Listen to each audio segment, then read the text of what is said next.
legal. Obrigado, Tamires. Nós vamos analisar o processo legislativo dessa proposição, e aí isso serve tanto para nós reforçarmos tudo que nós falamos aqui nos primeiros dias.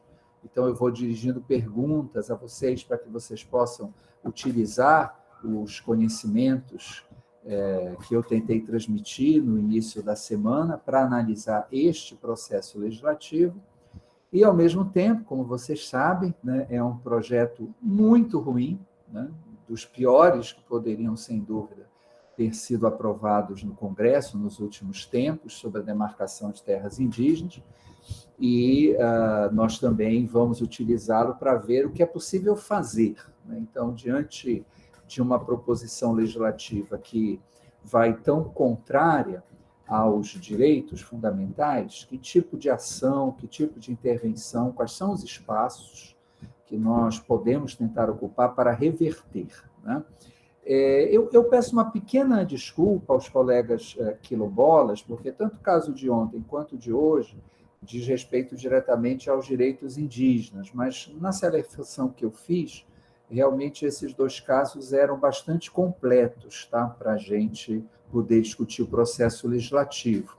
E é claro, né, os nossos colegas quilombolas sabem disso, muitas das questões que se discute em torno da demarcação de terras indígenas também são para a questão do reconhecimento dos territórios quilombolas, a questão do marco temporal, né? Vocês sabem disso muito mais do que eu, conhecem isso muito mais do que eu. Se for aprovada, né, para povos indígenas, provavelmente, seguramente, terá também uma influência, talvez já tenha, né, para as comunidades quilombolas. Mas os colegas quilombolas fiquem inteiramente à vontade, tá? Se quiserem trazer situações mais próximas da sua realidade, da realidade que conhecem, aqui para a nossa discussão. Bom, então, o que eu queria começar falando para vocês? Começar do básico mesmo, tá? Vocês estão diante de um projeto de lei 490/2007, que foi votado no final de junho e foi aprovado na Comissão de Constituição e Justiça da Câmara dos Deputados. Então, quando nós vamos acompanhar o processo legislativo de uma determinada proposição, a primeira coisa, claro, que nós temos que fazer é identificar que tipo de proposição, que tipo de espécie normativa está sendo objeto de um projeto, de uma proposição legislativa. Então, nesse caso, não é uma emenda constitucional, não é uma medida provisória, não é um projeto de lei complementar, é um projeto de lei ordinário. Então, quando nós vamos acompanhar o processo legislativo de uma proposição, a primeira coisa é realmente identificar qual é o projeto que está sendo proposto, qual é a espécie normativa que está sendo proposta ali. Porque, como vocês viram, nos nossos primeiros dias, cada uma daquelas espécies normativas que nós estudamos tem regras próprias de processamento. O trâmite legislativo sempre tem alguma diferença de acordo com a espécie normativa com a qual se está trabalhando. Então, se eu sei que esse é um projeto de lei, isso tem uma série de consequências. Eu vou buscar as regras do processo legislativo dos projetos de lei e, nesse caso, dos projetos de lei ordinária. Não será relevante, portanto, aplicar aqui, para acompanhar esse processo, esse trâmite, as regras sobre emenda constitucional ou sobre medida provisória. Então, esse é um projeto de lei ordinária. Muito bem. Aí, qual é a primeira pergunta que eu queria fazer para vocês? A primeira fase de uma proposição é a fase da iniciativa. Quem foi que teve a iniciativa do projeto de lei 490/2007? Quem pode responder aqui para nós? Pergunta bem simples e objetiva, mas para a gente ir fazendo aqui o nosso bate-bola. Quem teve a iniciativa do projeto de lei 490/2007? Quem pode nos dar essa informação?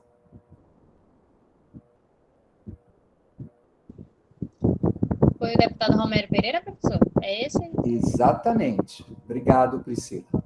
Então, Então, quem é o autor da proposição? O deputado Homero Pereira. Isso está de acordo com as regras do processo legislativo? Sim, está de acordo. Projetos de lei, como vocês viram, podem ser apresentados por qualquer membro da Câmara ou do Senado. Agora, deixa eu fazer duas perguntinhas para vocês.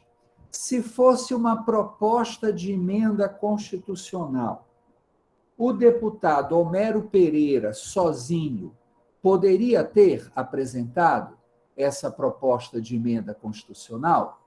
Quem pode me responder enquanto eu ligo?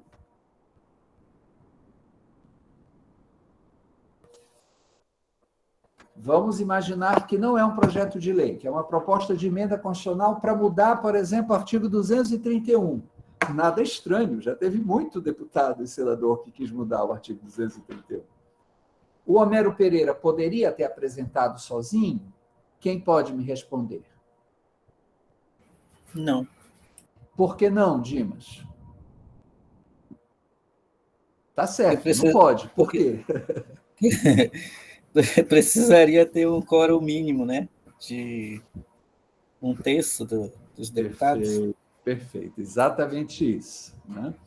Então, emenda constitucional não pode ser um deputado ou um senador ou uma senadora. É 1/3 dos membros da Câmara ou 1/3 dos membros do Senado.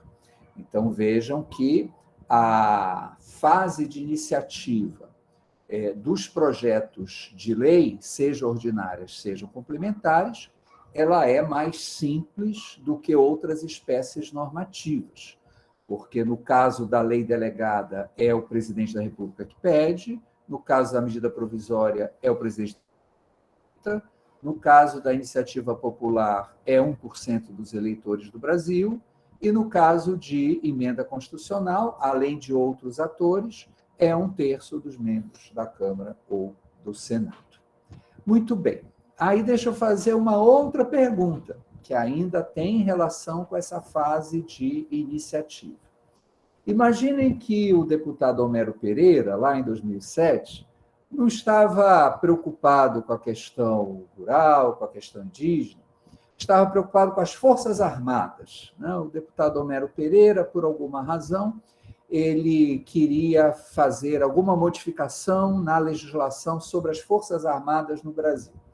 Aí ele vai lá e apresenta um projeto de lei sobre o efetivo, sobre a organização das Forças Armadas. Ele poderia ter apresentado, ele, deputado Homero Pereira, um projeto de lei sobre a organização das Forças Armadas? Sim ou não? Não. Por que não, Bira? Porque esse é de competência do presidente, né? Isso que a gente chama de competência privativa, é o termo que a Constituição nos apresenta. Então, vocês sabem, né, lá no artigo 61, logo depois de falar da iniciativa dos projetos de lei, a própria Constituição elenca aquelas matérias que nós vimos juntos, que são competência privativa do presidente da República. Então, se o Homero Pereira tivesse apresentado um projeto de lei para dispor sobre as Forças Armadas, esse projeto não teria tramitado.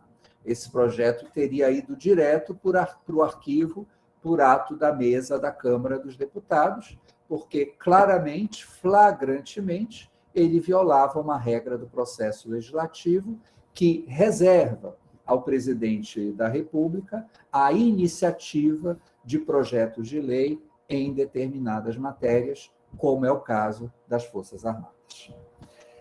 Legal. Então, isso é a fase de iniciativa. Vamos agora... Olha, vocês podem fazer pergunta a qualquer momento, tá, gente? Pode ser que quando eu estou aqui usando o caso, vocês lembrem de alguma coisa que eu falei e vocês podem perguntar, podem interferir. Mas isso, então, é a fase de iniciativa. Segunda fase é a fase da discussão. E aí vocês têm no relatório do parecer da Comissão de Constituição e Justiça muitos fatos que ocorreram no processo legislativo dessa proposição que mostram a longa discussão que teve. Porque, não esqueçam, gente, nós estamos em 2021 falando de um projeto de lei que teve início, que foi apresentado em 2007. Portanto, nós estamos falando de um trâmite legislativo que já completou, ou vai completar em breve, 14 anos. Então, nós podemos dizer que há 14 anos esse projeto de lei está sendo discutido. Foi tão discutido que, como vocês viram, eu mandei o projeto original para vocês, creio que viram. O projeto que foi aprovado na Comissão de Constituição e Justiça é totalmente diferente, né? Não tem nada a ver, inclusive, com o projeto original do deputado Homero Pereira. Daqui a pouco a gente vai falar sobre isso, né? Essa questão dos apensos e tal. Mas vamos agora falar da discussão. Vocês sabem que, quando é apresentado um projeto de lei, ele não vai direto para o plenário, nem da Câmara, nem do Senado. Ele vai para onde? E para onde ele foi, nesse caso do projeto 490 e os seus apensos? Onde começou a discussão, portanto? O Homero foi lá, apresentou, assim como outros deputados tinham apresentado projetos sobre temas similares. Onde começou a discussão? Quem pode me responder essa agora?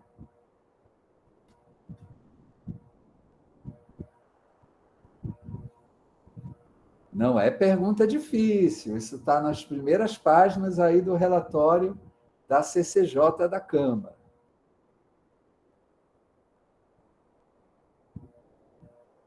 Pode repetir, por favor, professor, a pergunta? Claro. Onde começa a discussão do projeto de lei? Em que setor da Câmara começa? Não é no Acho plenário. Tá, ele envia para o presidente da Câmara, onde este vai poder definir as comissões, né, que vai analisar, aí depois vão eleger... Só fala um pouco mais alto, Priscila, que talvez os outros não estejam te ouvindo. Tá. O Opa, deputado... agora sim. Tá, o deputado ele vai apresentar para o presidente da Câmara e este vai definir quais as comissões vai fazer a análise. Perfeito. Então, aqui vocês têm um exemplo prático das comissões. Então, apresentado o projeto de lei, formalmente, claro, é apresentado à mesa da Câmara dos Deputados, e a mesa, o seu presidente, despacha para as comissões. Então, onde começa a discussão? Começa nas comissões. E vejam, há 14 anos, continua nas comissões. Então, a maior parte da discussão de um projeto de lei sempre se faz nas comissões. Então, onde é que a sociedade tem que começar a agir para influenciar o processo legislativo? É nas comissões. Se a sociedade esperar o projeto ir para o plenário para começar a se mobilizar, será tarde demais, porque muita coisa já terá sido aprovada nas comissões, resultante de negociação, portanto, e não será tão fácil, né, modificá-los no plenário, embora sempre haja a possibilidade também apresentar emendas ou mesmo derrubar um projeto na votação do plenário.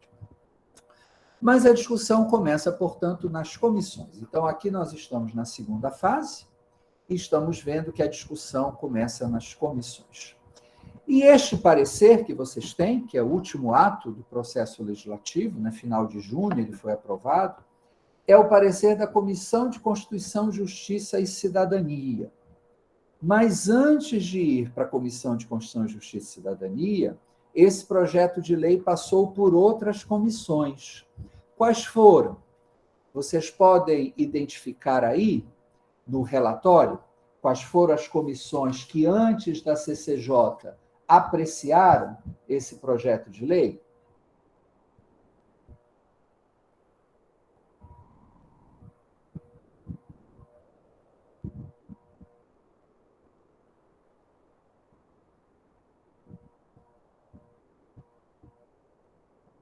Estou aguardando. Foram duas, antes da CCJ. Podem ler, gente. Esse é um treinamento para vocês pegarem um relatório da Câmara e saberem onde está a informação. É algo que eu posso ajudá-los, né, caso isso lhes seja pedido no futuro. Vejam aí no relatório, para a parte final do relatório. Vocês vão encontrar essa informação que eu estou pedindo.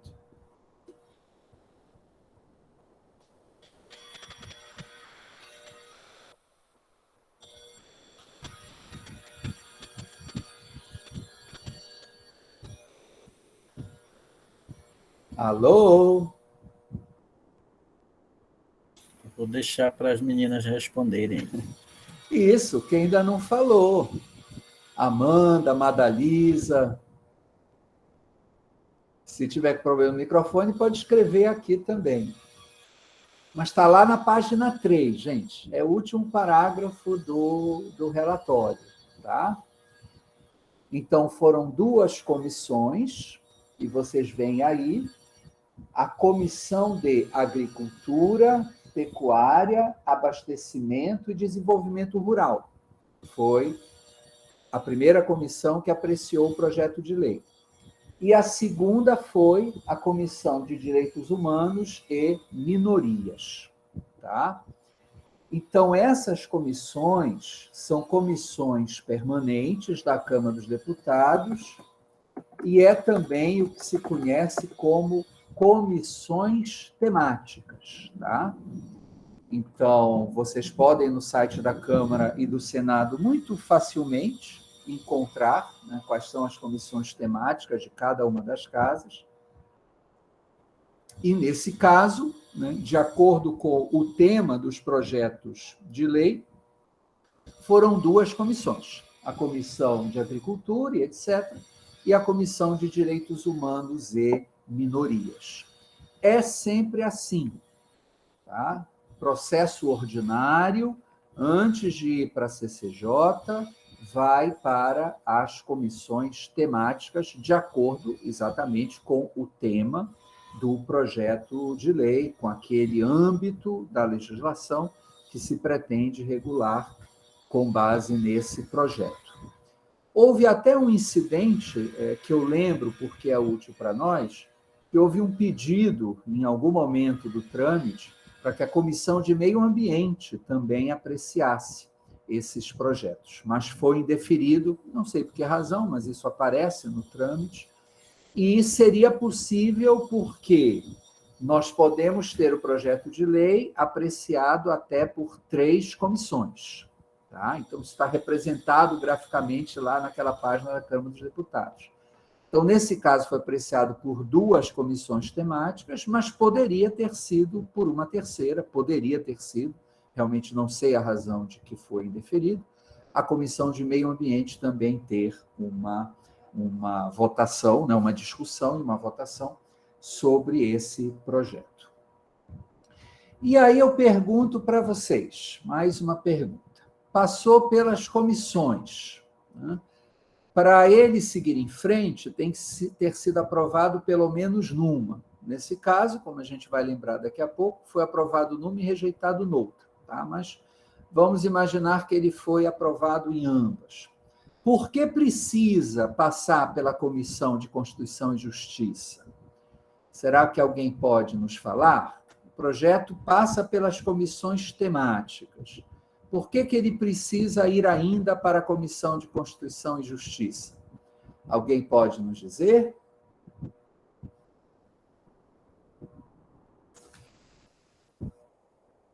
É obrigatória essa passagem pela CCJ?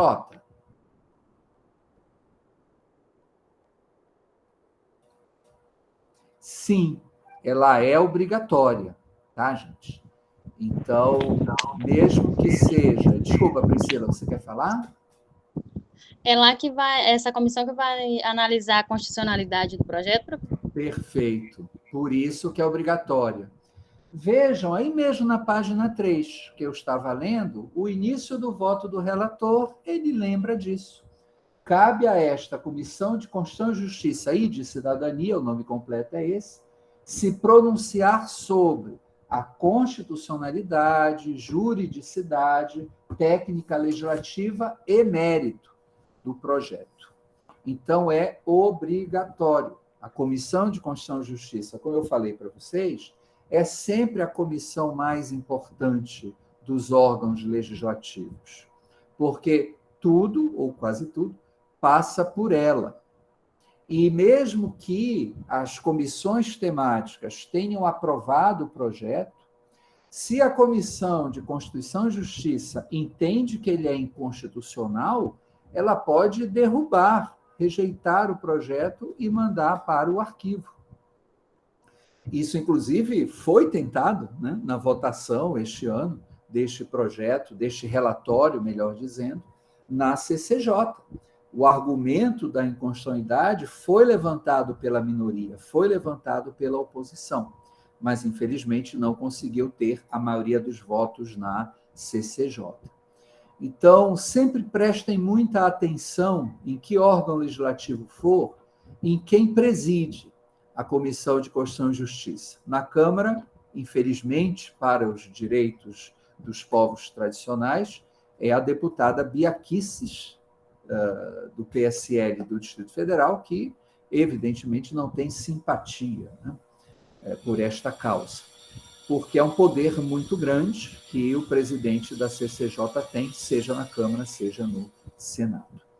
Então, além do mérito, tá, vejam que a Comissão de Constituição e Justiça também vai analisar o mérito da proposta, mas, sobretudo, o que ela dá é um sinal verde sobre a constitucionalidade.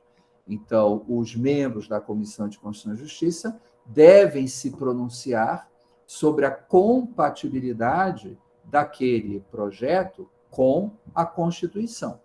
Se eles dizem que está de acordo com a Constituição e se não são contra o mérito, ele será votado. Daqui a pouco vamos ver as consequências desse voto na CCJ. Se encontrarem que é inconstitucional o projeto, ele será rejeitado e será arquivado pela Comissão de Constituição e Justiça. Tá? Existe uma outra comissão, tá? Dessa eu falei menos, mas só para lembrar aqui, que na Câmara se chama Comissão de Finanças e Tributação, a CFT. E alguns projetos de lei também têm que passar obrigatoriamente pela CFT quando eles envolvem orçamento, questões orçamentárias, recursos públicos. Tá? Não foi o caso aqui, isto é uma mudança que não impõe diretamente, né, nenhum uso orçamentário ao governo e, portanto, não precisou passar pela Comissão de Finanças e Tributação, mas pela Comissão de Constituição e Justiça, é claro que ele tinha que passar. Tudo bem até aqui? Então, vejam que nós ainda estamos na fase de discussão. Nós estamos vendo quais são os órgãos da Câmara dos Deputados que, nesses 14 anos, discutiram esse projeto. E como é que eu posso acompanhar melhor isto? Então, vamos imaginar que alguém faz uma consulta a vocês para saber o projeto de lei X. Em que fase está? Onde está? Eu soube que esse projeto foi apresentado em 2019, mas eu não sei em que momento ele está, não sei nem se ele ainda está tramitando. Aí eu vou mostrar para vocês aqui aquele link, tá bem? Que está na nossa lista de materiais. Não sei se todos tiveram condições de acessar, né? Porque temos o problema da internet, mas eu vou colocar aqui para nós. Vocês me digam se ele vai aparecer aí. Está aparecendo, não está? Sim, professor. Então, eu estou aqui na internet. Tá? Eu vou só reduzir um pouco, deixa eu ver se a redução não vai prejudicar a visualização de vocês. Ficou muito pequeno, né? Eu vou deixar assim, e aí eu não estou vendo vocês, não estou vendo também aqui o chat, tá? Mas vocês Me avisam se por acaso não estiverem vendo, tá bem? Vocês estão vendo aí, 29 de junho de 2021, Comissão Constituição, Justiça e Cidadania. Estão vendo isso, né? Sim. Tá? Me Sim. falem, porque eu não estou vendo aqui o chat, tá? Então, olha só, isso aqui é exatamente a página que eu mandei para vocês nos materiais do estudo de caso. Isso aqui, na verdade, é o finalzinho dessa página, tá? É praticamente o último ato, né, que é essa reunião que houve da CCJC, no dia 29 de junho. Agora eu vou aqui, lentamente, tá?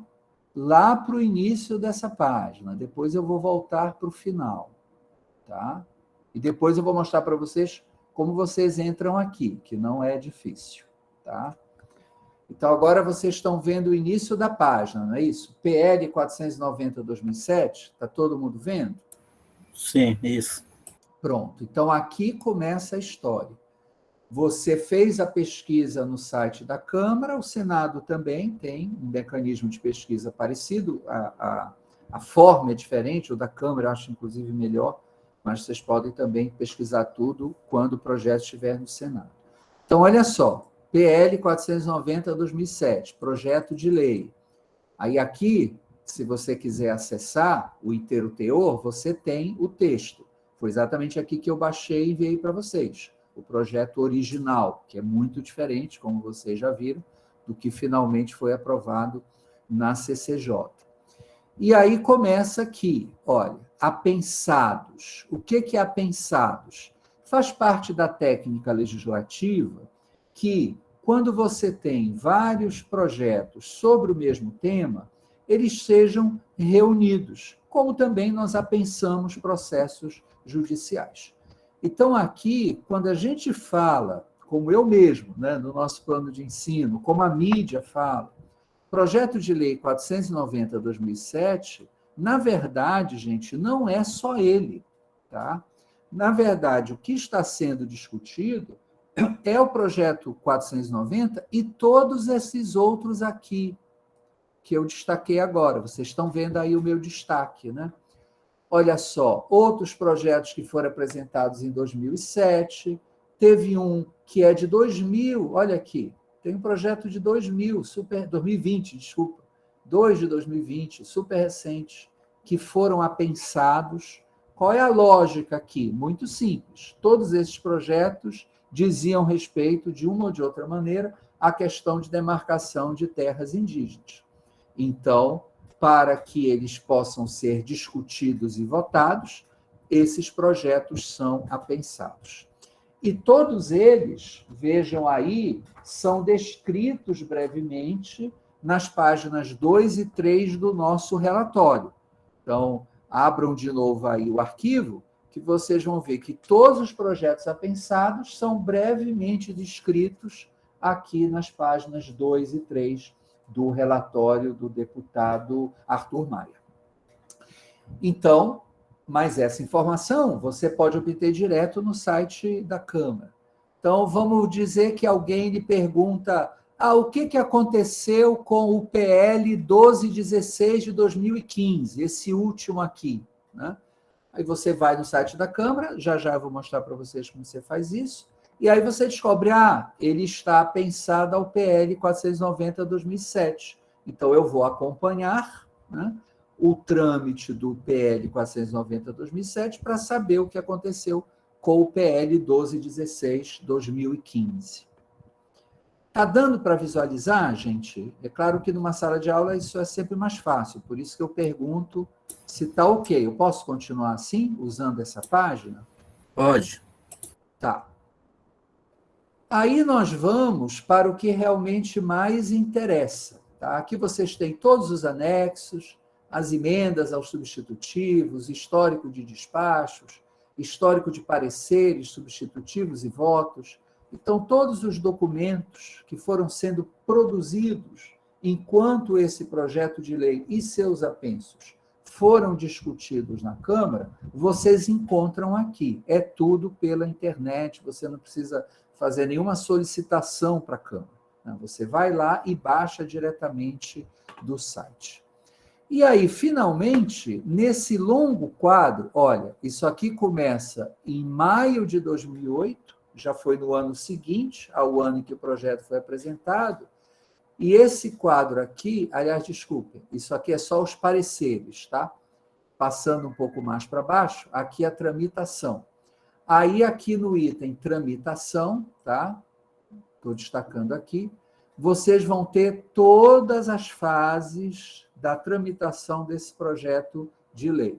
Então, começa em março de 2007, que é quando ele foi apresentado, sabemos agora que foi em março, e esse quadro é aquele que vai embora, tá?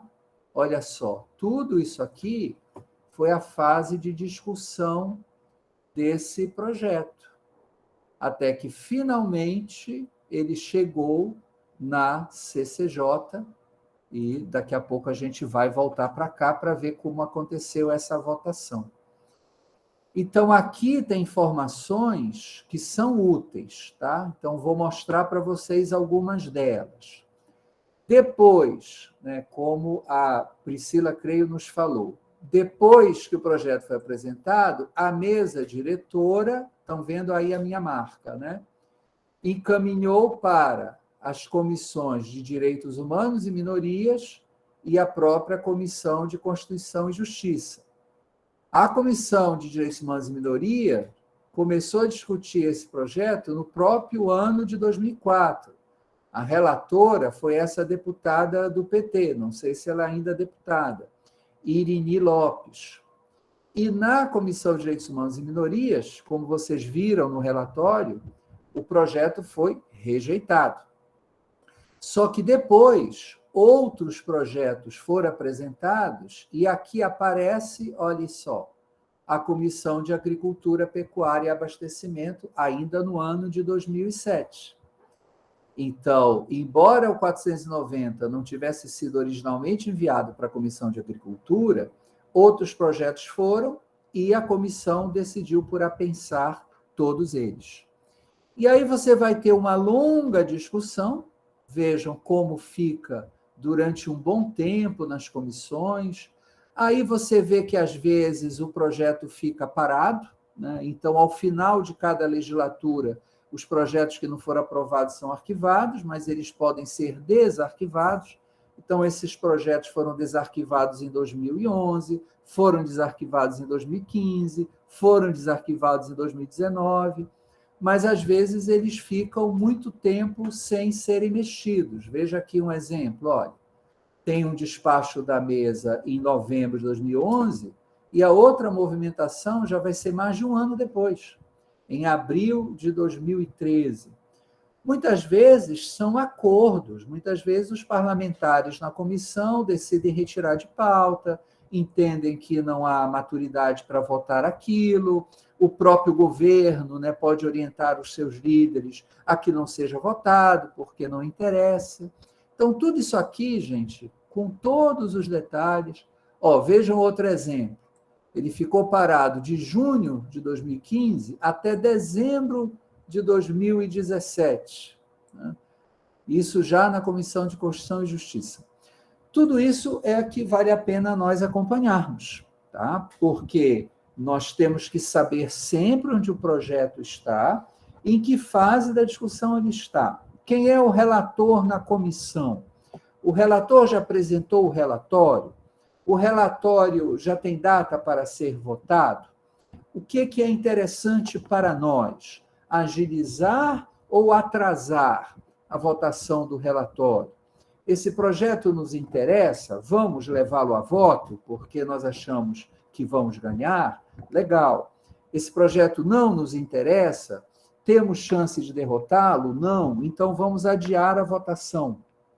E tudo isso começa nas comissões temáticas. Nesse caso, foi a Comissão de Direitos Humanos e a Comissão de Agricultura, e depois tudo isso se repete já na Comissão de Constituição, Justiça e Cidadania.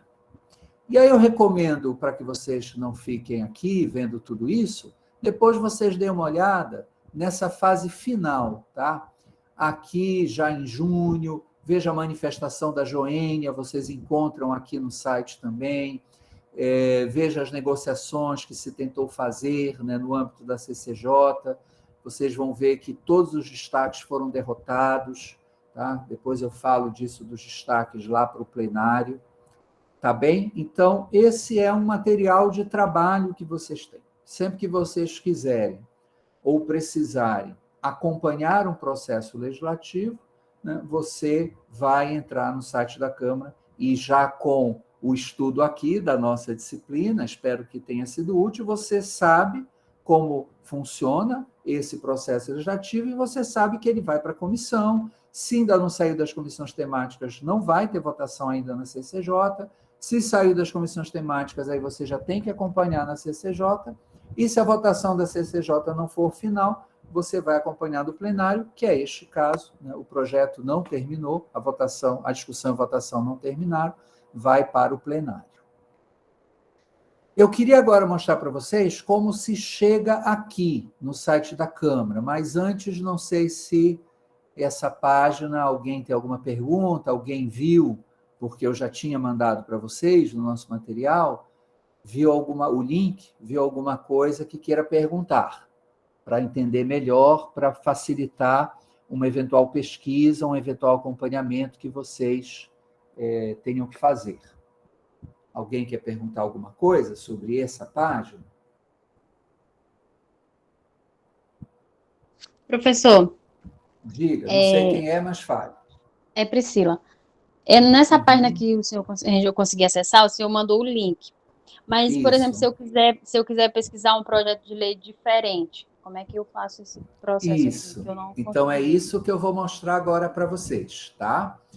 Então, eu vou agora sair daqui e vou entrar no site da Câmara mesmo, na página de início, tá? Eu acho que vocês estão acompanhando. Quando eu muda aí para vocês. Está aparecendo a página de início da Câmara ou não? Tá, né? Eu não preciso refazer aqui a operação. Então, olha só, vocês todos estão vendo, Câmara dos Deputados. Aí não sei como vocês vão anotar isso, mas vai ficar gravado aqui pela Tamires, tá? Câmara dos Deputados, câmara.leg.br. Você vem aqui, atividade legislativa. Clique em atividade legislativa e logo o primeiro item é propostas legislativas, tá? Então, Câmara dos Deputados, atividade legislativa, propostas legislativas. Olha que legal. A internet existe realmente, certas coisas facilitam muito a nossa vida. Pesquisa simplificada. Imagine, olha só, eu tinha feito isso aqui já, vou colocar. Imagine que vocês queiram saber tudo o que tem sobre quilombolas na Câmara dos Deputados. Eu não recomendo fazer uma pesquisa tão geral. Mas olha só, rapidinho já apareceu aqui 2.000 resultados, de tudo que é tipo. Ó, se vocês forem ver aqui embaixo, o ano está aparecendo desde proposições mais recentes até a primeira de 1999. Aqui aparece tudo, até os discursos dos parlamentares, tá? De qualquer forma, se você quiser, por exemplo, pesquisar quilombolas no ano de 2020, você pode fazer isso. Aí não vai aparecer 2.000, né? Aí você vai ver no ano de 2020 o que foi discutido. Mas a melhor forma é essa aqui, gente. Olha, vocês têm aqui exatamente as nossas espécies normativas que vocês já conheciam, né? E estudaram novamente aqui conosco. Proposta de emenda à Constituição, projeto de lei complementar. Estão vendo aí, né? Vocês estão vendo meu cursor, não estão vendo? Sim, professor. Projeto de lei, nesse caso é a lei ordinária, medida provisória, projeto de lei de conversão, você já sabe o que é aquele que é a conversão da medida provisória, a medida provisória que foi alterada pelo Congresso, projeto de decreto legislativo e resolução, isso nós não estudamos, tá, gente, pelo tempo, são atos de competência privativa, né, do Senado e da Câmara, e outros atos legislativos que não são proposições legislativas, tá, gente? Requerimento de informação, requerimento de CPI, mensagem, indicação, aí não são proposições legislativas. Então, vamos nos concentrar aqui. Então, alguém pediu para você analisar o trâmite de um projeto de lei. Você vai aqui clicar no projeto de lei e aqui embaixo você vai colocar o número. Então, nesse caso é fácil, porque eu tenho o número e o ano. Né? Se você não tiver o número, você vai demorar um pouquinho mais, né? Para encontrar o projeto de lei que você precisa. Você vai precisar ter outras informações. Quem foi o autor do projeto de lei? Aqui você pode também encontrar. Você pode colocar o ano e colocar o tema. Aí você já limita um pouco, e aí você vai ver vários projetos sobre aquele tema, você vai encontrar aquele que lhe interessa. Mas o essencial é o ano, tá? Se você tiver o ano... Desculpa, o essencial é o número, Se você tiver o número e o ano, isso é muito fácil. Aí você ainda pode colocar aqui, em tramitação sim ou não, aqui eu vou colocar todas, e, na verdade, aqui é só um resultado que vocês já estão vendo aí. Né? Projeto de Lei 490, é só esse, ele ainda está em tramitação, é ele que nós estamos discutindo aqui, a partir do relatório da CCJ, e está aqui o bicho, né? Está aqui a desgraça. Homero Pereira altera a Lei 6.001 de 73, que dispõe sobre o Estatuto do Índio. Aí você simplesmente clica aqui e vai para aquela página que nós estávamos, para a página que vocês tinham já o link, tá? Então, isso eu queria mesmo passar para vocês, né? Espero que tenha ajudado a vocês usarem o site da Câmara. Depois testem no Senado, peguem algum projeto de lei que vocês sabem que ainda está em tramitação no Senado e procurem lá, ou esperem, né? Se o 490 for aprovado pela Câmara, ele irá ao Senado, ele ainda não passou pelo Senado, e aí vocês podem acompanhá-lo lá também.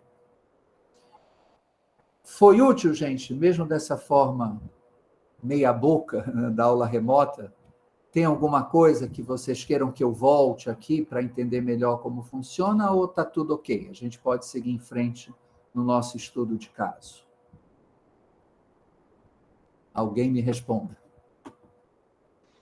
Foi sim, professor. Não, tudo Legal. certo. Obrigada. Obrigado, Madalisa. Eu, de qualquer forma, vou parar a apresentação, mas vou continuar aqui com a página aberta, tá? Daqui a pouco, se precisar, a gente volta lá para a CCJ para ver o que aconteceu. Então, bacana. Né? Tudo isso, eu sei que eu sou um pouco chato e repetitivo, mas é assim mesmo, gente. Eu acho que certas coisas importantes a gente tem que mostrar que são importantes repetindo, tá? Então, se vocês quiserem interferir no processo legislativo e também para ver se as regras do processo legislativo estão sendo observadas, se não houve alguma inconstitucionalidade formal, como a gente viu ontem no caso da medida provisória, vocês também podem utilizar esse site e principalmente nas fases iniciais, ou seja, na fase de discussão e de votação, que começa nas comissões temáticas e depois vai para a Comissão de Constituição e Justiça. Legal. Aí, vamos voltar aqui para o nosso bate-bola. Vamos voltar para as perguntas. A Comissão de Constituição e Justiça, muitas vezes, e eu falei isso para vocês já, é a votação terminativa. Então, muitos projetos de lei, quando são aprovados na Comissão de Constituição e Justiça, são aprovados de maneira terminativa e aí já vão para a sanção do presidente da República, não passam pelo plenário. Muitos projetos acabam ali. Então, se você perdeu na Comissão de Constituição e Justiça, paciência, nem sempre você terá a oportunidade de levar aquele projeto ao plenário. Neste caso, ainda bem, isto não ocorrerá. O caso do 490 e seus apensos é um daqueles em que a votação na CCJ não é final. A votação da CCJ não é terminativa. E aí a pergunta, por que neste caso não é? O que aconteceu neste caso do PL 490 para que ele tenha que ir para o plenário, para que o parecer aprovado na CCJ tenha que ser votado no plenário da Câmara? O que aconteceu aí para que a CCJ não possa encerrar a discussão? Quem encontrou isso, está dito também, né? Está no relatório. Quem encontrou e pode nos responder.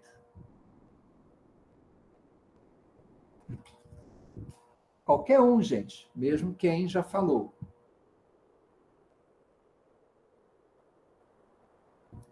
Releiam. Está no último parágrafo do relatório, página 3. Da parte do relatório, né? Não é o final lá do voto. Não encontraram? Dê uma olhada aí com calma. Eu vi os pareceres divergentes. Perfeito, Madalise Dimas, exatamente. Então, em razão de, falta um D aqui, em razão de terem recebido pareceres divergentes, a matéria deverá ser apreciada pelo plenário. Qual foi a divergência? A Comissão de Direitos Humanos foi contra e a Comissão de Agricultura foi a favor. Então, uma das razões pelas quais a CCJ não pode encerrar a discussão e votação é quando as comissões temáticas que apreciaram o projeto de lei, antes dela, claro, tiveram pareceres divergentes. Uma foi a favor e outra foi contra. Uma foi pelo arquivamento e outra foi pela aprovação. E aqui, gente, tem mais uma coisinha para a experiência de vocês, atual ou futura. Lembrem que são 3 comissões temáticas. Então, faz parte do jogo político você tentar colocar uma das comissões onde você tem mais chance de aprovar ou de recusar um projeto de lei de acordo com o seu interesse. E é claro que mandar para a Comissão de Direitos Humanos e Minorias, que não é mais presidida pelo Marcos Feliciano, né? Todo e qualquer projeto que envolva povos indígenas ou quilombolas é sempre uma boa estratégia. É sempre uma boa estratégia. Por quê? A gente pressupõe que a Comissão de Direitos Humanos, pela sua composição, por quem a preside, não sei quem é hoje, mas em geral são pessoas ligadas realmente aos direitos humanos, você, se tiver um projeto que viole direitos fundamentais, ele vai ser recusado na Comissão de Direitos Humanos. Ele pode até ser aprovado em outras comissões, como neste caso foi pela Comissão de Agricultura. Mas você já conseguiu colocar uma base lá no processo legislativo que lá na frente vai fazer o projeto ir para o plenário, como nesse caso. Imaginem o seguinte, olha o risco, gente. Imaginem se tivesse passado por comissões e ambas tivessem aprovado. E a Comissão de Constituição e Justiça aprovou por larga maioria esse relatório que vocês têm no último mês de junho. A menos que houvesse um recurso para o plenário, e o plenário decidisse chamar para si a votação final, já ia para o Senado. Já tinha encerrado, pelo menos temporariamente, a votação e a discussão na Câmara. Só voltaria se o Senado modificasse para a Câmara dar a palavra final. Então, notem mais uma vez, o trabalho das comissões é muito relevante, tá? E no âmbito político, né, tentar mandar projetos de lei que dizem respeito aos nossos direitos para comissões cujos membros têm mais simpatia, pelo menos, ou são aliados às nossas causas, sempre é uma medida positiva, que pode influenciar, como vocês estão vendo, o próprio desenrolar do processo legislativo. Esse parecer da Comissão de Direitos Humanos, lá atrás, gente, foi há 10 anos atrás que a Comissão de Direitos Humanos apreciou o 490. Ele gera efeitos, né, para que hoje ele tenha aqui ao plenário. Tudo bem até aqui? Tem alguma coisa que vocês queiram que eu esclareça mais? Ainda não saímos da CCJ. Tem alguma coisa sobre o trabalho das comissões que vocês queiram discutir um pouco mais? Professor, na hipótese que a outra comissão, a terceira comissão do meio ambiente, né, também ficasse lá. Aí as duas, a de meio ambiente e direitos humanos, juntasse os votos, né, para o Aham, arquivamento e uma só para a continuidade. aham. Seria irrelevante? Continuaria ou Isso, ali? isso, isso. Vamos raciocinar aqui no futebol. Não precisa 3-0. Basta 2-1. Se você perde 2-1, já tem que ir para o plenário. Tem que ter a concordância de todas as comissões. É uma das hipóteses, tá, gente? Existem várias outras hipóteses, vejam lá, para não terminar a discussão na CCJ. Mas basta uma comissão votar divergente. Dimas, muito boa a tua pergunta. Tá? Não precisa ser 2-1. Desculpa, eu até inverti, né, a lógica, perdão. Não tem nenhuma diferença ser 2-1, tá? Só não vai para o plenário, nessa hipótese, se for 3-0.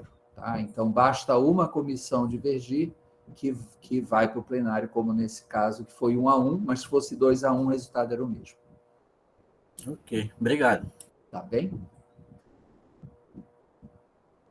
Mais alguém?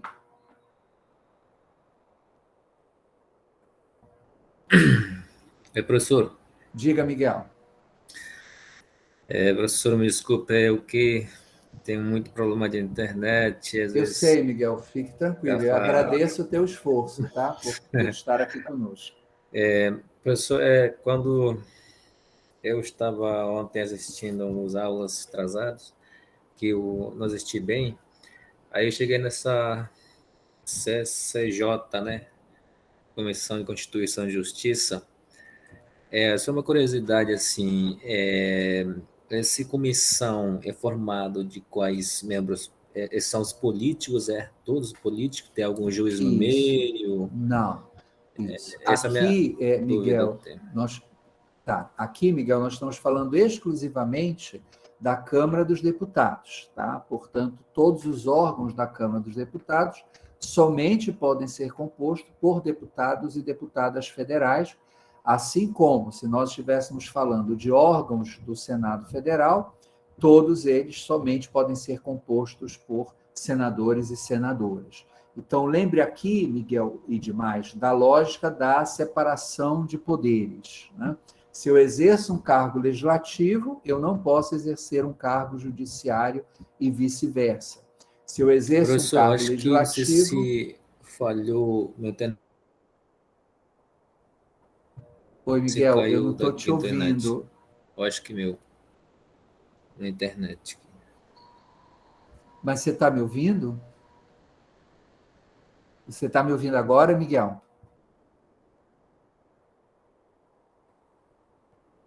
Vamos esperar um pouquinho, gente. Eu acho que vocês estão me ouvindo. Os outros estão me ouvindo ou eu saí?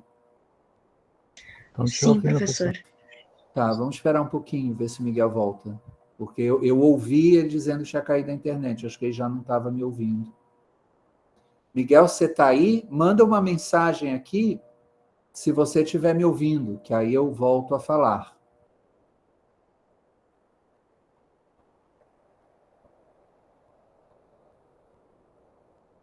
Tá. Tamires, vamos fazer o seguinte, que eu acho que vocês devem ter zap, alguma coisa. Fala para o Miguel que quando restabelecer o som, ele avise, que aí eu interrompo e presto o esclarecimento que ele pediu. Tu pode fazer isso, Tamires?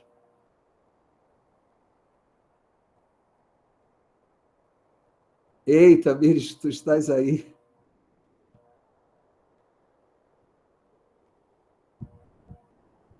Ok, professor, tá jóia. Então tá, vamos continuar aqui.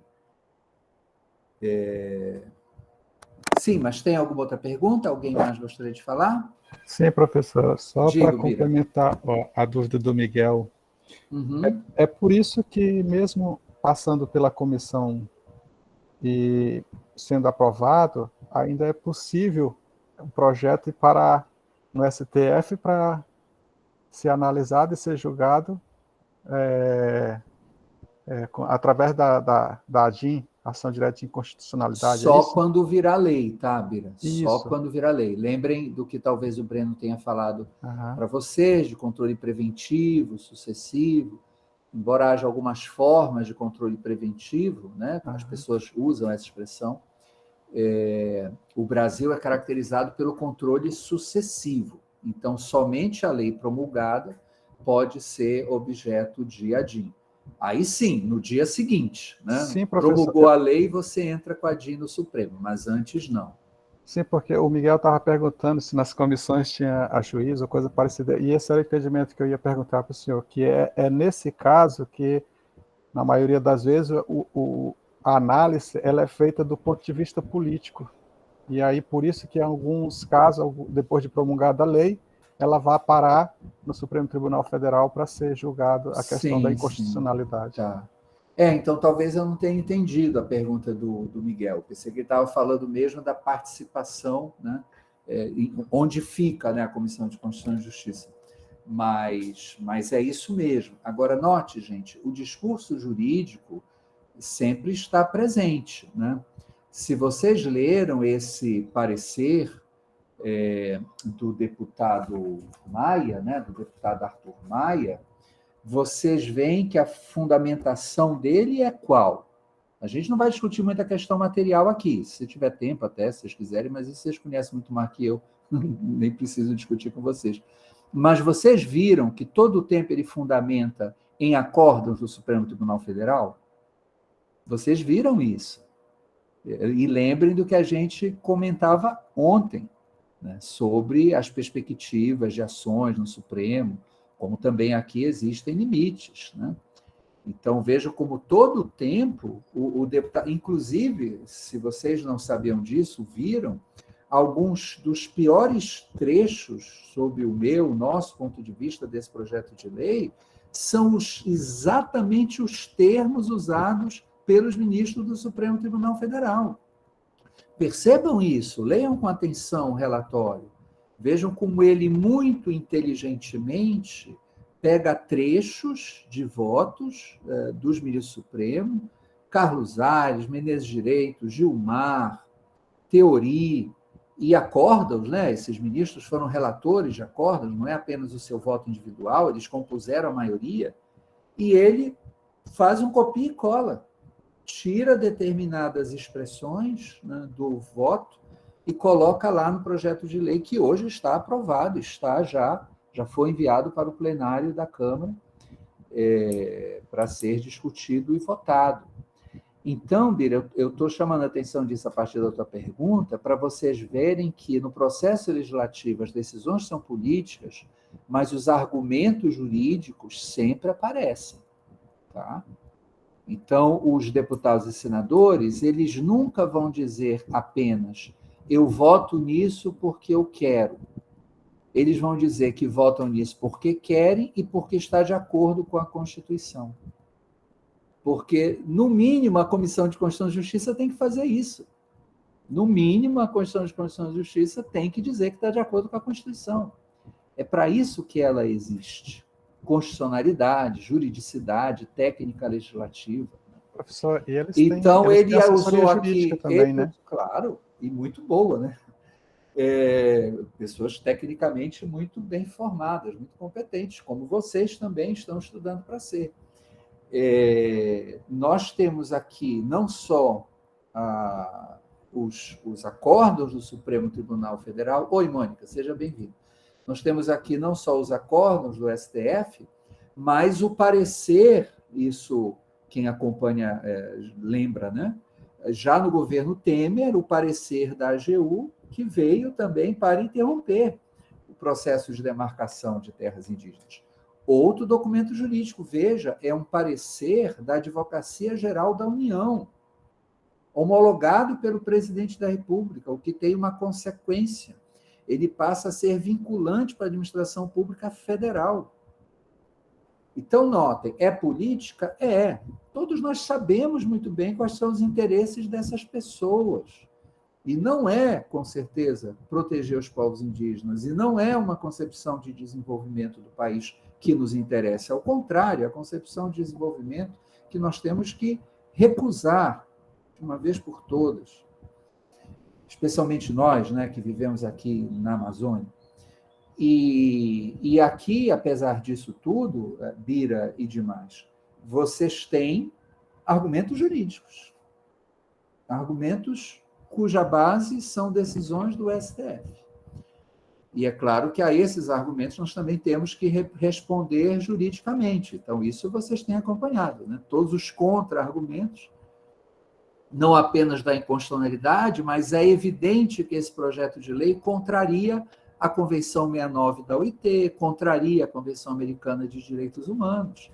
Então, existem muitos problemas jurídicos, além de políticos, e cabe a nós, no processo de discussão, demonstrar isso, né? Até porque aí você vai construindo argumentos que depois podem influenciar uma judicialização da questão, né? Mas o STF também já começou a discussão do marco temporal, né? Vocês já viram o voto do Fachin. O problema é que a gente não sabe quando o STF vai voltar.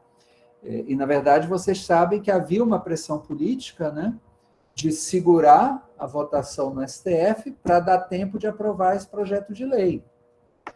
Então, lamentavelmente, do jeito que as coisas ainda estão, pode ser que o STF não retome essa pauta, a repercussão geral, este ano. Mas pode ser que a Câmara conclua a votação do PL 490. Estamos discutindo o PL 490, Mônica, que tem a ver, claro, mas não apenas com o problema do marco temporal. Tem outros problemas, né, nesse projeto. Dimas, pode falar. Então, professor, fazendo a análise da leitura, realmente o relator se sentiu bem confortável, né, para dar o parecer, Isso, citando, ele inclusive, sapateou, gente. os acordos, né? Aí eu pergunto assim, aí os dois poderes, vamos dizer, eles devem esperar. É a minha opinião, né?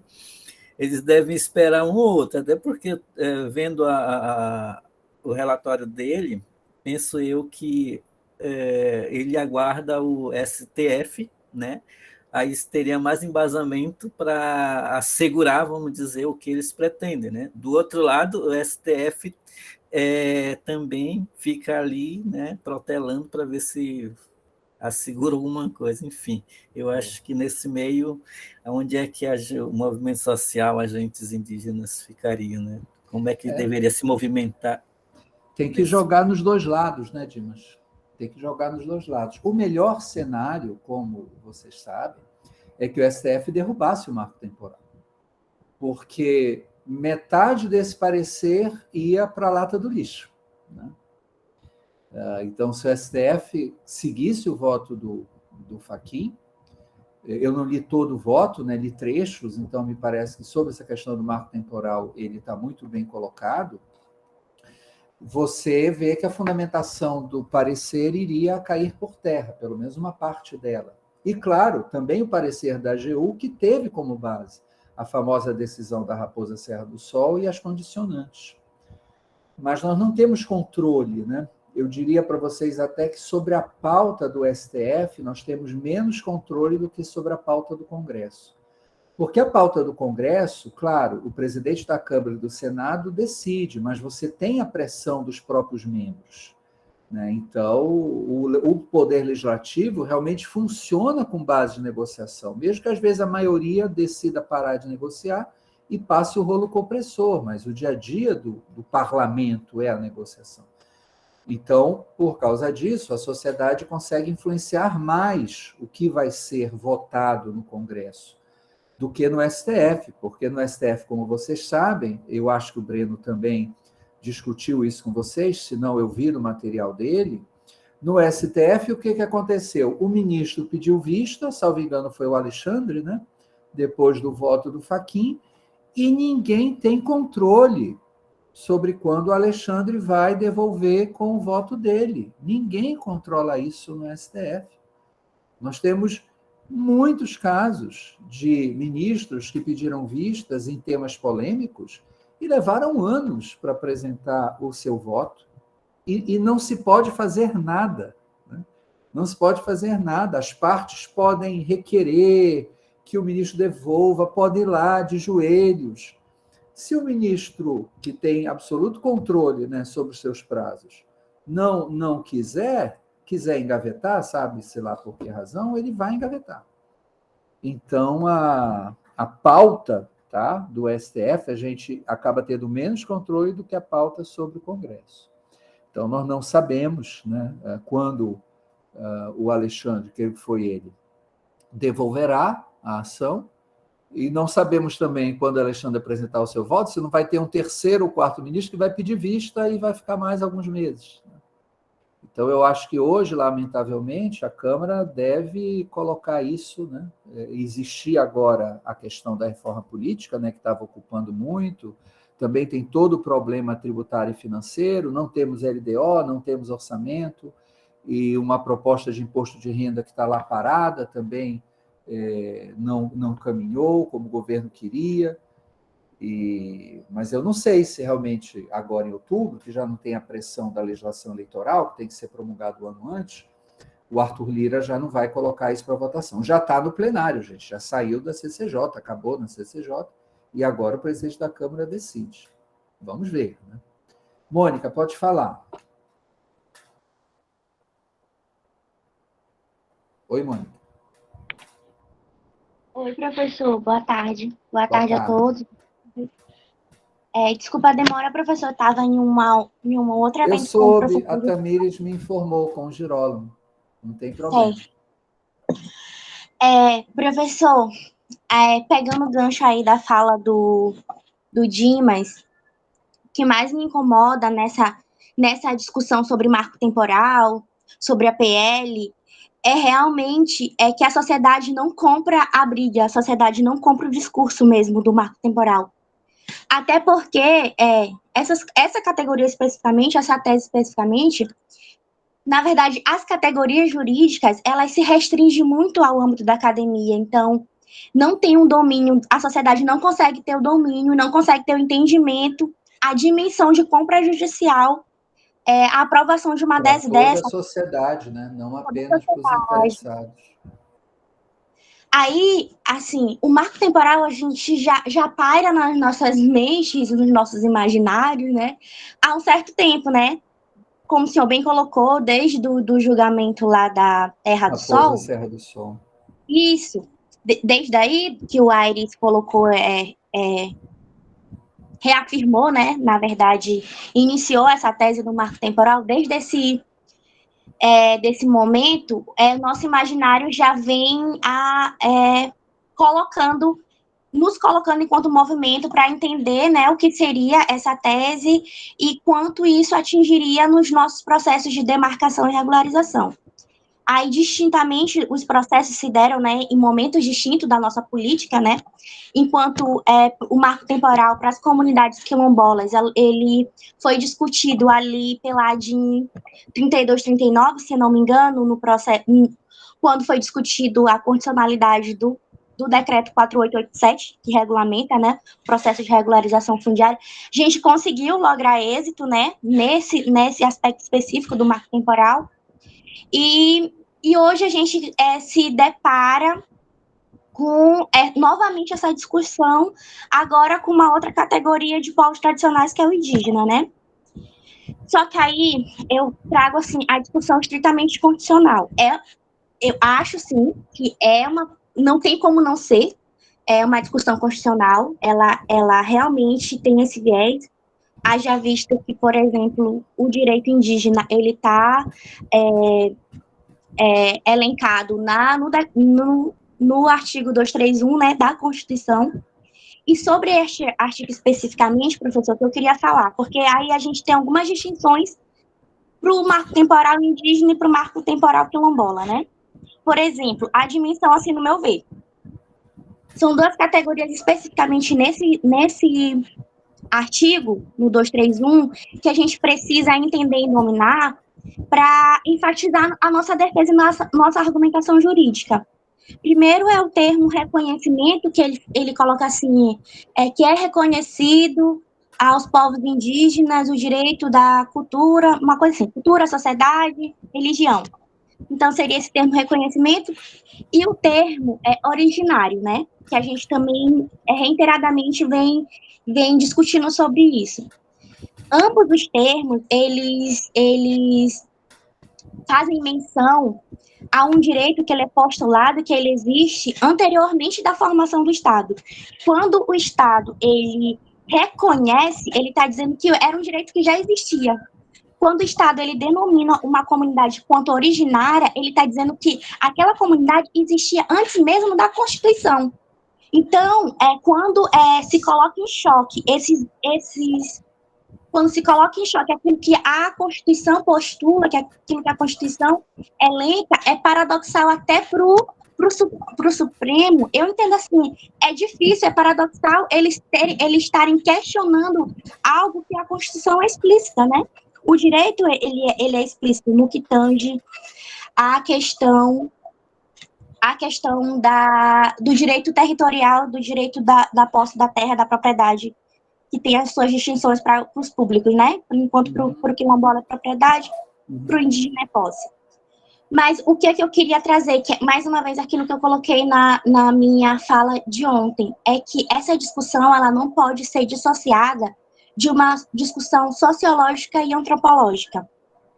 Porque enquanto a sociedade não entender que se trata de uma dívida histórica, enquanto a sociedade não entender como é que se formou o Estado brasileiro, a partir de que diretrizes e de que ferramentas violadoras foram o Estado brasileiro se formou, a gente não entende, na verdade, a origem do direito, né?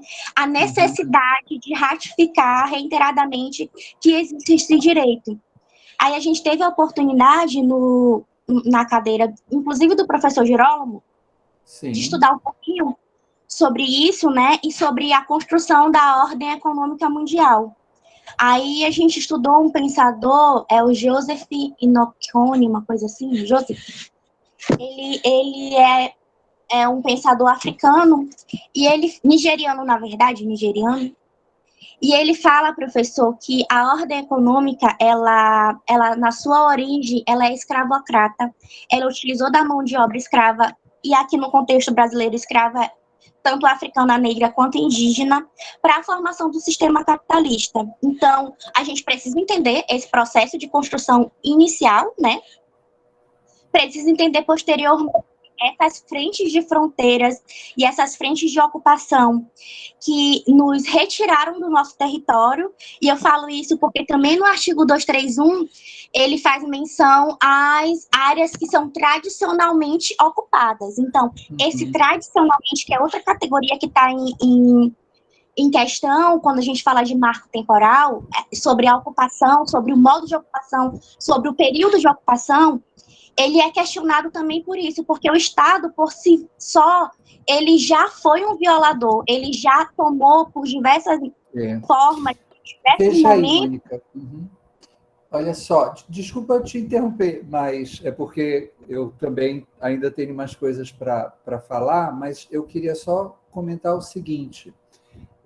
Você construiu e está apresentando para nós, desculpa mais uma vez ter interrompido, muitos bons argumentos. Tanto argumentos jurídicos, quanto os argumentos que você está trazendo agora, com essa base histórica, sociológica, econômica. E eu mesmo há pouco falava, respondendo, creio, uma questão do Bira. Nós temos que ter os contra-argumentos jurídicos, né? Então, mesmo que as decisões do Congresso sejam políticas, especialmente, elas terão uma base jurídica. E as decisões do STF, nós sabemos, também têm um componente político muito forte. Só que a exigência delas estarem bem fundamentadas juridicamente é ainda maior. Então, é muito relevante que vocês construam esses argumentos. Acho, inclusive, no processo do marco temporal atual, eu vi algumas das sustentações orais, né? Creio que vocês acompanharam, não sei se alguma ou algum de vocês fez sustentação, mas os argumentos acho que estão muito bem construídos, tá? E você sintetizou e apresentou alguns deles aqui. Eu apenas queria destacar que, da mesma forma que a gente reconhece que no STF existe uma dimensão política e não só jurídica, e todos sabemos que no Congresso Nacional a dimensão política é dominante não é só o convencimento jurídico que resolve. Tá? Então, eu não posso, pelo tema que nós estamos discutindo aqui, deixar de falar isso também, que nós já comentamos ontem ou anteontem. Eu acredito no convencimento. Eu acho que um ministro do STF que não chega para analisar uma questão com pressupostos já fixados, ele pode ser convencido. Eu acredito que um ministro do STF que pede vistas é porque realmente ele está em dúvida, né? Pode ser que o Alexandre de Moraes, diante do que ele viu, diante do voto do Fachin, ele resolveu estudar mais, porque aí ele ainda não tem, e, portanto, ele está aberto a ser convencido. É por isso que os argumentos jurídicos que vocês estão desenvolvendo, como a Mônica aqui apresentou, vão ser muito úteis. Agora, eu quero dizer uma coisa para vocês. Eu acredito no convencimento como fruto de pressão social. Eu acho que a gente não deve ter a ilusão, menos ainda nós que somos juristas, de que eu vou construir o melhor argumento e que isso vai resolver, porque não vai. Nós temos que nos esforçar para construir o melhor argumento. Agora, se não tiver pressão social, gente, a gente não convence ninguém. Tá? Isso eu estou falando com absoluta sinceridade para vocês. Então, alguns anos atrás, eu acompanhei mais a questão dos direitos LGBT. Então, eu acompanhei bem a discussão que levou ao STF, que finalmente reconheceu a união estável entre pessoas do mesmo sexo. Ora, os bons argumentos para reconhecer a união estável entre pessoas do mesmo sexo já existiam desde a década de 90. E eu tenho, inclusive, um artigo que eu faço um pequeno levantamento mostrando isso. Né? O IBDFAM, o Instituto Brasileiro sobre Direito de Família, desde a década de 90 defendia isso. Eu orientei uma dissertação de mestrado no início do século que defendeu isso muito bem. O STF só decidiu em 2012. O que mudou, gente? De 92 para 2012. O que mudou nesses 20 anos? Foi o movimento LGBT muito mais forte. Tá? Então, eu não quero deixar passar a oportunidade, e elogiando a Mônica, né, pela clareza e vigor com que ela defende, mas para vocês não esquecerem esse outro lado, tá, gente? Eu acredito no convencimento. Agora eu vou dizer que eu acredito no convencimento como fruto de pressão social. Nesse país é assim, infelizmente. Tá? Queria deixar essa mensagem para vocês. Mas pode voltar, Mônica, e depois o Bira também pediu para falar. Professor, não, para finalizar, era só realmente a gente precisa evidenciar quais serão os prejuízos práticos na vida das comunidades tradicionais se um marco temporal desse passar, né? Se uma tese dessa vigorar. Primeiro é essa questão que já está, que reiteradamente a gente conhece, que é a questão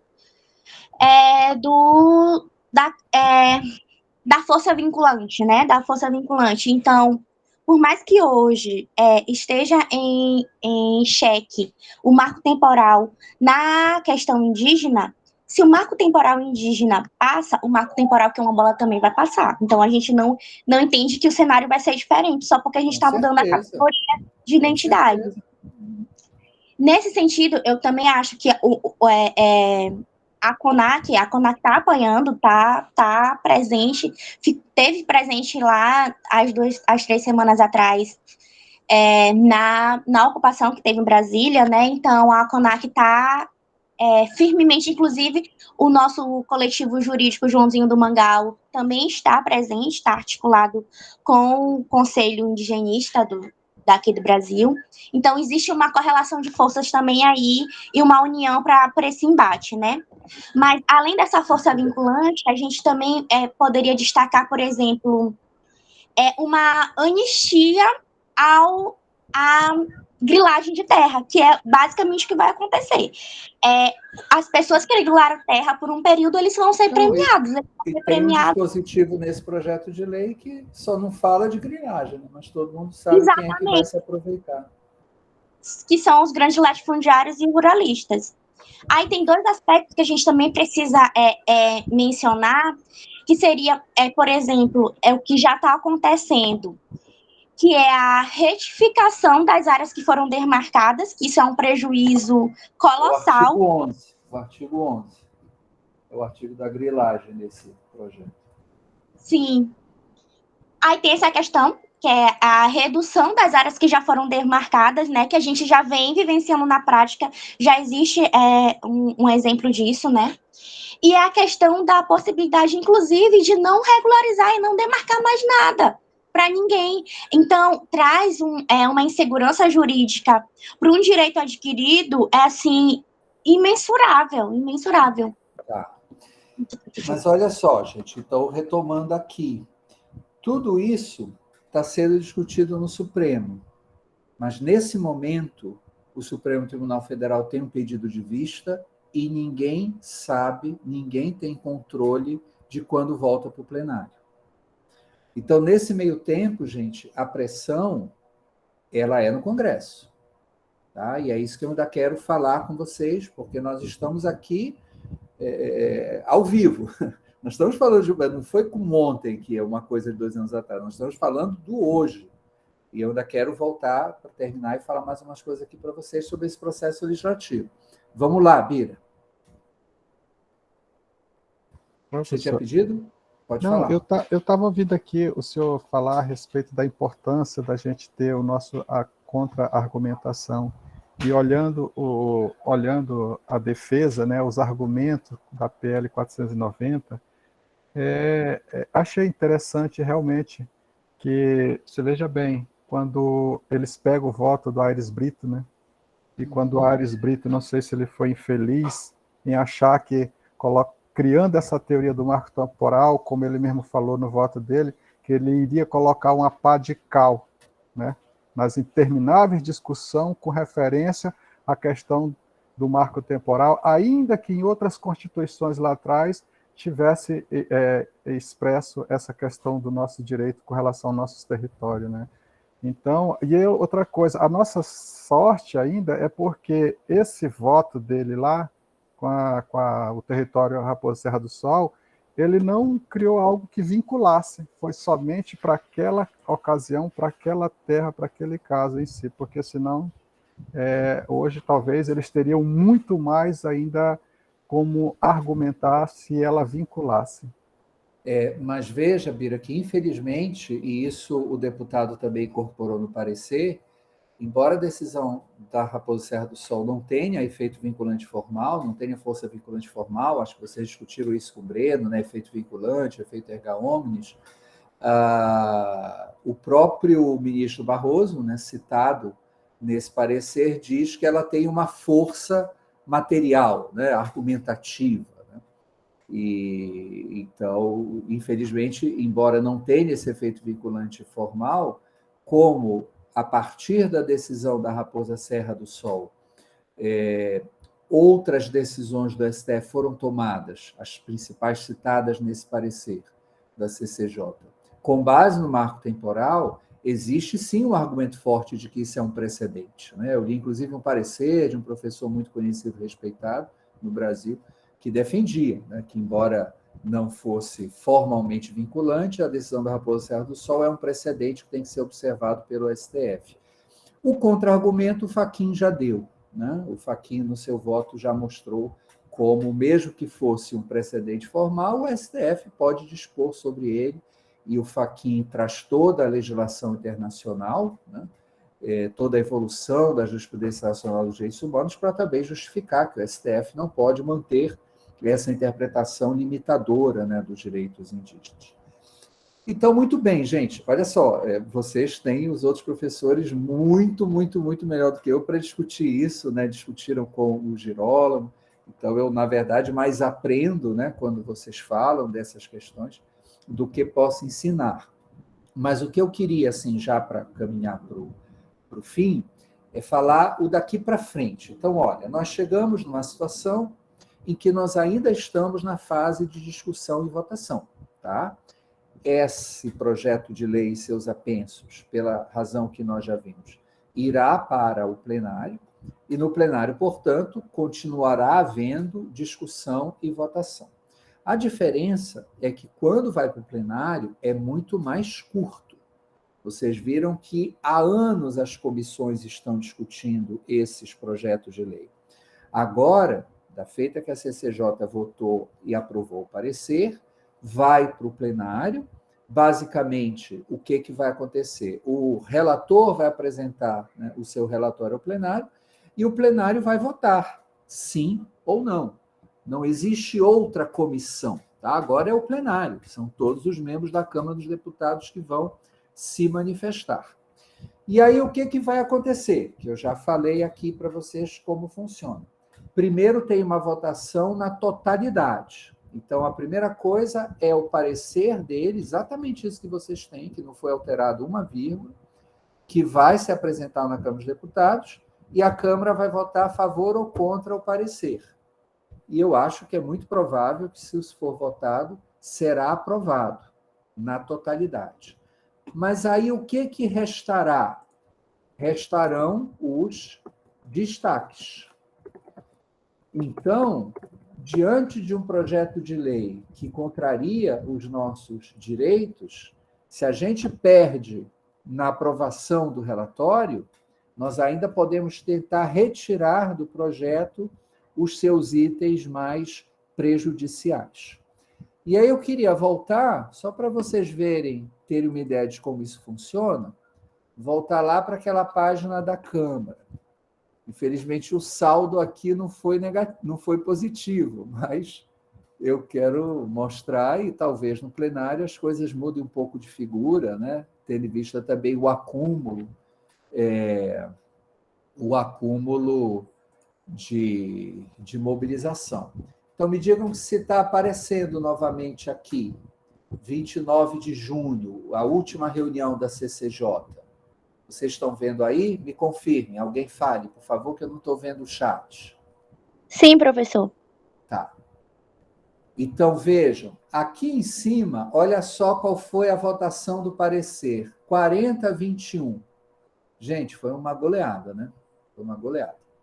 Então, 2/3 dos membros da CCJ votaram a favor do parecer. Esse parecer, com tantas, do nosso ponto de vista, inconstitucionalidades, inconvencionalidades, tão prejudicial a toda a sociedade, como foi bem lembrado, que vocês têm aí na íntegra. Só que aí o que acontece depois? É esse ponto aqui, a sessão do dia 29 de junho, que acho que foi a última. São apresentados os destaques. Olha, primeiro tentaram retirar de pauta, a Joênia, a Fernanda e a Maria do Rosário, não conseguiu, várias tentativas, né, de obstruir, e aí começa aqui os destaques. Olha, destaque para a votação em separado do artigo 13, mantido o texto proposto pelo relator, 40 votos. Destaque para a votação em separado do artigo 14, mantido o texto proposto pelo relator, 37 votos. E aí vai, olha, um monte de votação, PT, PSB, PDT, tudo recusado. Vocês estão vendo aqui, mantido o texto proposto pelo relator, mantido o texto proposto pelo relator, mantido o texto proposto pelo relator. Então, salvo engano, né, não houve nenhum destaque que tenha sido aprovado na CCJ. Será assim no plenário? Não sabemos. Talvez no plenário a pressão social seja mais forte, talvez o ministro Alexandre de Moraes apresente o seu voto e seja no mesmo sentido do ministro Fachin, o que daria, sem dúvida, uma força maior para o argumento contrário a vários dispositivos desse projeto de lei, mas é a próxima fase da batalha, a próxima batalha. Vai agora para o plenário, há menos tempo, há menos discussão, o relator vai apresentar seu parecer, creio que o parecer será aprovado pela maioria, até porque a maioria é simples, lembrem que não é lei complementar, não precisa maioria absoluta, e aí nós vamos ter os destaques, vamos tentar na Câmara, né, modificar alguns itens desse projeto de lei, que são os mais prejudiciais. Agora, Se o resultado do plenário da Câmara for igual ao da CCJ, se o projeto de lei permanecer exatamente ou quase integralmente o que já foi aprovado, ainda assim não terminou. Tá? E aí a última observação que eu faço aqui do estudo de caso. Todos vocês sabem que isso vai para o Senado. E no Senado, gente, começa tudo de novo. Essa é a vantagem do bicameralismo quando você quer retardar uma aprovação de uma proposição legislativa com a qual você discorda. Então, no Senado, vai para as comissões temáticas. Aí você vai tentar que uma comissão temática rejeite ou promova alterações substanciais. Depois, vai para a CCJ do Senado, onde você vai também lutar para modificar o projeto de lei. Finalmente irá para o plenário do Senado, caso, né, tenha ocorrido essas divergências. E aí, se o Senado modificar, volta de novo para a Câmara. Então, notem, esse processo legislativo do 4690, creio, ainda está longe de acabar. É claro que, se sair um projeto de lei nesses termos, que nós vimos no parecer aprovado pela Comissão de Constituição e Justiça, a derrota na batalha é grande. Esse projeto é muito ruim, mas ainda há várias outras fases do processo legislativo. Então, o interesse que eu acho que a nossa disciplina tem para vocês, além de entender as regras do processo legislativo, cuja inobservância leva à inconstitucionalidade formal, é nós vermos como esse espaço de pressão. Porque até aqui, gente, observem, não houve nenhuma inconstitucionalidade formal. Tudo que a Mônica e o Bira, outros de vocês já comentaram sobre essa questão, é inconstitucionalidade material, com a qual eu estou de acordo, e que vocês estão também estudando e discutindo no decorrer desse programa de formação. Mas, formalmente, ainda não apareceu nada. O processo legislativo está sendo muito bem cumprido, né? Até onde nós temos informação. Então, mesmo que não haja vícios formais, o espaço de luta durante o processo legislativo permanece. Então, perdeu na Comissão de Constituição e Justiça? Perdeu, de goleada. Mas agora vai para o plenário da Câmara. Pode ser que perca, mas já não de goleada. Pode ser que se consiga tirar do projeto de lei alguns itens. E aí ele já vai para o Senado mais saneado. E depois começa toda uma disputa, né, no Senado Federal para rejeitar o projeto ou para modificá-lo ainda mais naquilo que ele tem de mais danoso para os direitos fundamentais. Então vamos lá, gente. Uma última rodada. Hoje é sexta-feira, acho que a gente pode terminar um pouquinho mais cedo também. Mas uma última rodada aqui de comentários, observações e perguntas, claro. Infelizmente, o nosso colega de Roraima acho que não voltou. Mas se vocês tiverem algum ponto que não tenha sido discutido hoje, que vocês ainda queiram aproveitar aqui a nossa sessão, fiquem à vontade. Então, a palavra tá com vocês, para a gente já caminhar para o encerramento dessa semana.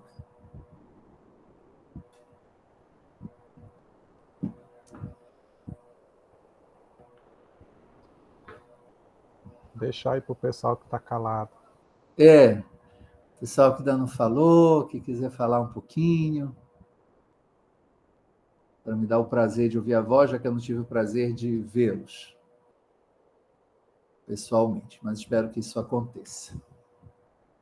Me deem um minutinho, rapidinho, enquanto vocês pensam, já já eu volto.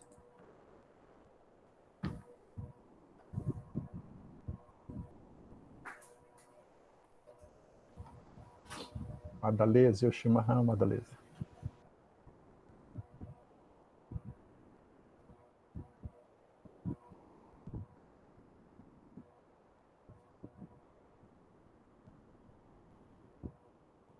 Madalisa lindíssima. Obrigada. Sempre tomando meu chimarrão, Biratã. Tá certo. Aqui eu estava tomando uma cuia, mas de açaí.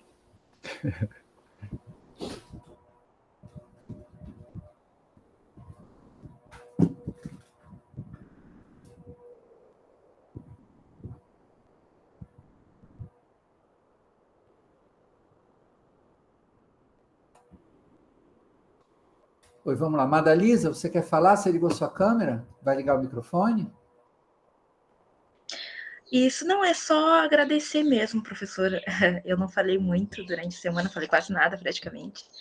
Mas é só agradecer mesmo pela Ah, que disciplina, isso, eu que agradeço, porque gente.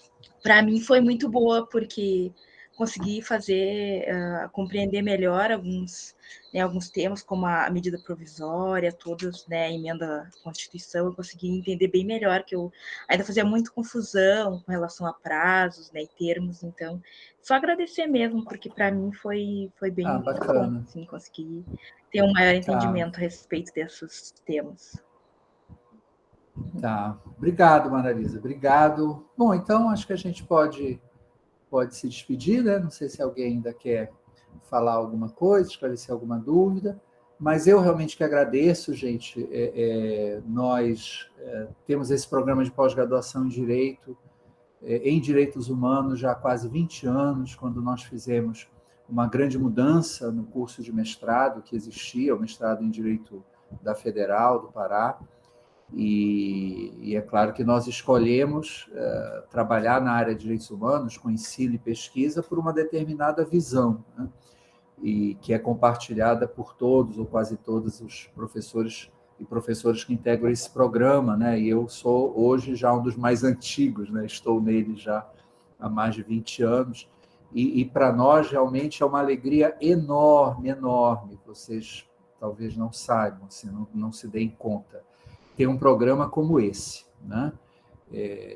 Com essas pessoas extraordinárias, Jane, Cris, Rosane, o apoio da Tamires, o Almires, maravilhoso, que agora também está com a gente, e a participação de vocês, né? Vocês, os colegas que estão no mestrado, isso é quase a realização de um sonho, eu posso dizer, né? Nós queremos um direitos humanos, queremos um programa de direitos humanos para trabalhar, e uma clínica de direitos humanos para trabalhar com pessoas com esse perfil que vocês têm, né? Então, para nós é muito importante, somos nós que, na verdade, agradecemos por vocês terem, apesar das dificuldades do ensino remoto, da distância, aceitado, né, participar desse programa de formação. E aí eu fico à disposição, tá, gente? Sempre que quiserem, acho que vocês têm meu e-mail, senão eu vou colocar aqui, né? Podem entrar em contato, qualquer coisa da própria disciplina ou não, que vocês queiram esclarecer, algum material adicional, tá? E espero vê-los, conhecê-los pessoalmente, em algum momento, né, que vocês possam vir a Belém, ou em outro momento, se eu for a São Luís, como estou planejando, né, vou avisar, já falei para os nossos colegas, portanto, estamos aqui, tá? A gente espera que vocês tenham muito êxito, acho que vocês ainda têm mais de um ano pela frente, né? E eu tenho certeza, esse programa é um divisor de águas. Eu sempre falei isso para a Jane, para a Cris. Esse programa é um divisor de águas, com certeza será o primeiro, ele vai ser tão bem sucedido que nós poderemos oferecê-lo para vários outros grupos de pessoas, e com certeza vai ser bem sucedido, porque eu sei a qualidade que vocês têm. Então, muito obrigado. Dimas, queres falar? Sim, professor. Então, já fazendo as considerações finais, né, igual nas audiências, é bastante interessante essa sequência de módulos que vem sendo aplicado para a gente. Isso aí vai fazendo a gente ir construindo o repertório de instrumentos, né, para fundamentar. E já, né, nesse momento, quando chega aqui, me faz fazer um diálogo com a aula do professor Bernat, quando ele falou sobre a especulação imobiliária, né, da propriedade, que é muito forte, e que é citado no voto do ministro Nunes Marques, né, quando ele justifica aí o porquê que é a favor do marco temporal. A gente começa a ficar né, atento para alguns fatos que fogem aos argumentos jurídicos, né, e vão para o campo do poder econômico, político, que que estão aí em torno dessa discussão, né? E, no geral, é isso, agradecer mesmo, e isso aí está ajudando bastante, e, como eu falei, o repertório da gente aumenta para argumentar com mais segurança. Obrigado, professor. Legal. Obrigado, Dimas. Obrigado a todos vocês. Bom fim de semana. Tamo junto e a gente se vê, com certeza. Tchau. Igualmente, Obrigado. professor. Abraço a todos. Professor. Tchau. Bom final de semana Amanhã, a todos. Obrigado, amanhã é dia professor. 2, não esqueça de vestir sua camisa e as Obrigada. suas. Às vezes Eu eu irei. manifesto. Tamo junto. Abraço a todos. Professor, o senhor colocou seu contato aqui no lado?